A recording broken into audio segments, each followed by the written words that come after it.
We are all functioning at a small fraction of our capacity to live fully in its total meaning of loving, caring, creating, and adventuring.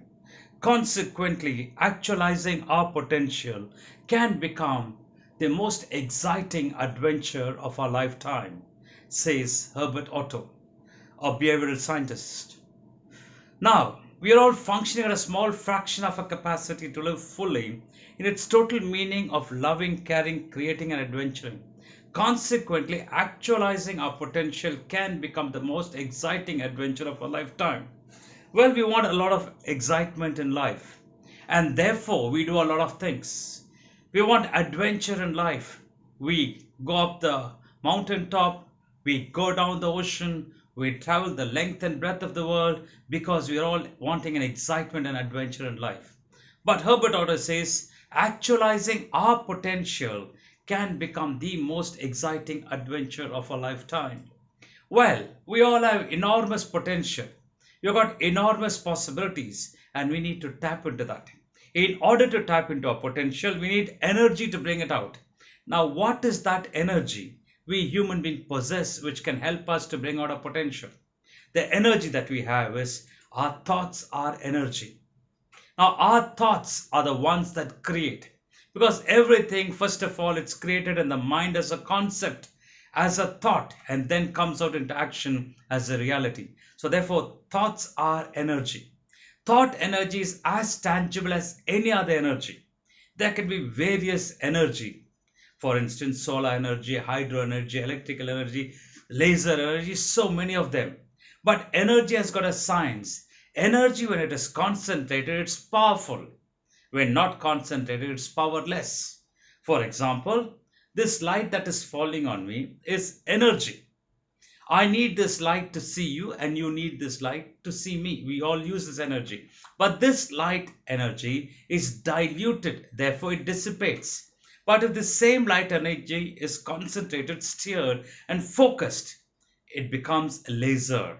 And laser has got the power to cut through steel. And laser today is being used in life-saving surgeries. So therefore, energy when it is concentrated is powerful. Energy not concentrated is powerless. For example, we have got the sunlight, sun's energy. Now the sunlight that we face outside is diluted. We need that sun, we go out, we use it, so many things we do. But if you take a magnifying glass, allow the sun rays to pass through the magnifying glass and put an object under the rays that comes to the magnifying glass, what happens to that object? It burns because now it is concentrated. Similarly, you might have a hot beverage like tea or coffee. Now, when your tongue is experiencing, let's say, coffee, it experiences the taste of sugar, milk, water, and caffeine. In addition to it, your tongue experiences something else, and that is heat. Now, if that coffee was served not with that heat, you probably will not drink it. You liked it. Now that we established the fact that you like heat, enjoy heat. Now, if I take a cigarette lighter and put it under your tongue, you will scream. The reason is right now the heat energy is concentrated. So the science says energy when it is concentrated is powerful, energy not concentrated is powerless and diluted. The same logic applies to our thought energy as well. When our thoughts are concentrated, it has got the power to create. And the same thought energy has got the power to destroy as well. So every creation that we see, every constructive activity that we see is nothing but examples of creative thought energy. Now there are lots of destruction happening, and even that is a thought energy. So therefore, good people will use the thought energy for creative purposes and put it into the best possible use. So therefore, we all possess thought energy. Now the question is, why is that we are not able to concentrate the thought energy? There are two reasons. One is that because of our lifestyle, our habits, we are not able to concentrate our thought energy. Two is we do not know what is the meaning of concentration. Well, I want to share with you both these aspects. Now, why is that we are not able to concentrate our thought energy? Well, we all are born in this world and we've got an incorruptible factor called the conscience. And every time when you perform an action supported by your conscience, you are absolutely fine. There's no problem at all. That work of yours is going to be exceptionally well. Good. Now, the fact of the matter is that we want to get things done in a shortcut, in a fast manner, and therefore instead of being having our conscience to support it, we develop cunningness. And this intellect, when it is worked based on the cunningness, it's called as cunning intellect. And therefore you introduce skirmishes inside you. Every time when you perform any action which is supported by a cunningness, you introduce skirmishes or disturbances, because we have got an incorruptible factor called the conscience, which is there. And every time when a cunning intelligent acts and puts a thought inside you, and your conscience protests it, it is protesting. And this protesting with your conscience and cunning intelligence is causing disturbance and dissipates your energy. For instance, you do something wrong, something bad, something illegal. Your conscience says, don't do it. But you listen to your cunning intelligence and do it, and there is a skirmish, and therefore you're not able to concentrate. So every time when you perform an action which is supported by your conscience, there's no problem at all, because you're at ease. So very, very important. Our thought energy can be powerful only when it is supported by our conscience and we are conscious about whatever we are doing. I like to read a poem to you. It is titled as The Guy in the Glass. It says, when you get what you want in your struggle for self, and the world makes you a king for a day, then go to the mirror and look at yourself and see what that guy has to say. For it isn't your father or mother or wife whose judgment on you must pass. The fellow whose verdict counts most in your life is the guy staring back from the glass. He is the fellow to please, never mind all the rest. For he is clean with you to the end, and you have passed your most dangerous and difficult test if the guy in the glass is your friend. You may be like Jack Horner and chisel a plum and think you're a wonderful guy, but the guy in the glass says you're a bum if you can't look him straight in the eye. You may fool the whole world on the pathway of yours and get pats on the back as you pass, but the final reward will be heartache and tears if you've cheated the guy in the glass.